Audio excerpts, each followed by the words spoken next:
Como já vimos, o assédio sexual é um tipo de crime que consiste em constranger alguém para obter favorecimento sexual, usando a condição de superior hierárquico.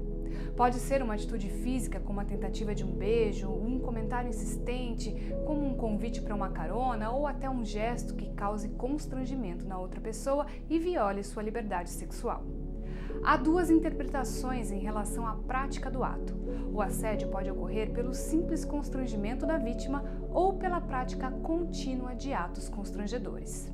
Em 80% dos casos, a vítima é mulher. O assédio sempre tem a ver com a relação de ascendência de alguém que está acima da vítima. Nesse caso, a pessoa tira proveito da sua função superior para fazer com que o outro aceite o que ela quer. Na maioria das vezes, os casos que chegam à justiça dizem respeito a situações ocorridas no ambiente de trabalho. Os casos podem ser de chantagem ou intimidação, de acordo com o Ministério Público do Trabalho. No primeiro, a exigência de uma conduta sexual para evitar prejuízo.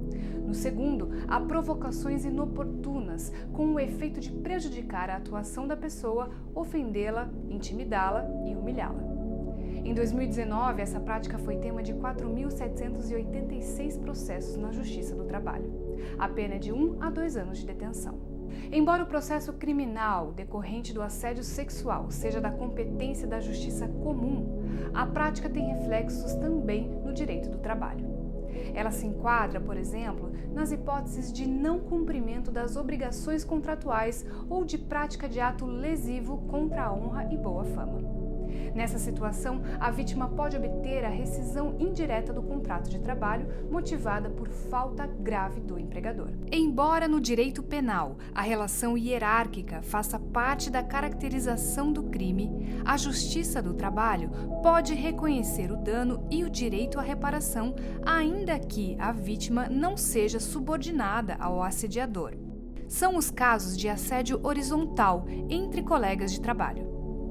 A responsabilidade pela reparação é da empresa e o empregador poderá ajuizar ação de ressarcimento contra o agente assediador. Apesar de provas de crimes sexuais serem mais difíceis de ser colhidas, uma vez que na maioria das vezes são praticadas às escondidas, sem testemunhas diretas, é importante saber que, para a jurisprudência brasileira, quando o relato da vítima é somado a um exemplo externo, já deve ser entendido como comprovação suficiente para uma condenação.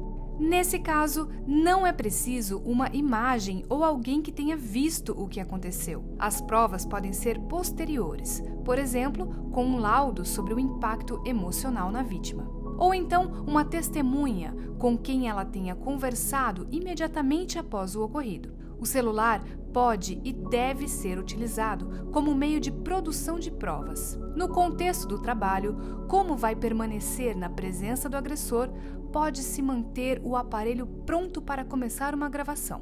Também pode usar aplicativos de gravação de conversas telefônicas e printar todas as mensagens recebidas.